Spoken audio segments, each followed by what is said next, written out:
అనిపిస్తుంది, ఏడవాలి అనిపిస్తుంది. కానీ ఊరికే ఏడుస్తూ కూర్చుంటే ఏమొస్తుంది? ఏం రాదు కదా. ఎవరన్నా మనని ఫాలో చేస్తుంటే, మనకి ఇష్టం లేకుండా మన వెనకాల వస్తూ ఉంటే, రోజు ఒక చోటు నుంచి ఇంకో చోటుకి వెళ్తున్నప్పుడు ఎప్పుడు ఎక్కడికి వెళ్ళినా మన వెనకాల నీడలా వెంటాడుతూ ఉంటే భయపడే పని లేదు. జస్ట్ మీ ఫోన్ తీసుకుని 1091 డయల్ చేయండి.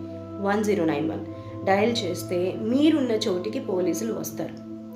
లేదు, ఆన్లైన్ మీరు వెళ్ళి రిజిస్టర్ చేసుకోవాలి, కంప్లైంట్ ఇవ్వాలి, నేను పోలీస్ స్టేషన్కి వెళ్ళాలంటే నాకు భయం, నేను వెళ్ళలేను అని అనుకుంటే వెంటనే ఆన్లైన్ ద్వారా కంప్లైంట్ ఇవ్వండి. It is possible now.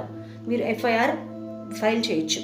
And ఎవరైనా మీకు పిచ్చి పిచ్చి ఇమేజెస్, మీకు ఇష్టం లేకపోయినా పిచ్చి పిచ్చి ఇమేజెస్, ఒక పోర్నోగ్రఫిక్ ఇమేజెస్ కానీ వీడియోస్ కానీ మీకు నచ్చనివి, అంటే మీ ఫోటో తీసుకుని దాన్ని వాళ్ళకి నచ్చినట్టు తయారు చేసి మళ్ళీ తిరిగి మీకే పంపిస్తారు. ఇలాంటి టార్చర్ జరుగుతూ ఉంటుంది కదా మనకి ఆడపిల్లలకి.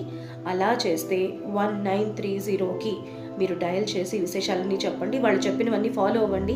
ఇమీడియట్గా వాళ్ళని ఏం టాస్క్ తీసుకోవాలో పోలీసులే చూసుకుంటారు. సో 1091 నెంబర్ మాత్రం మర్చిపోకండి.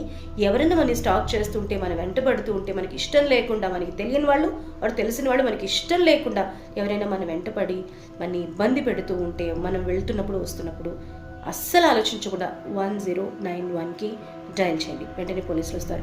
డిస్క్రిప్షన్లో డీటెయిల్స్ ఇచ్చాను, చూడండి.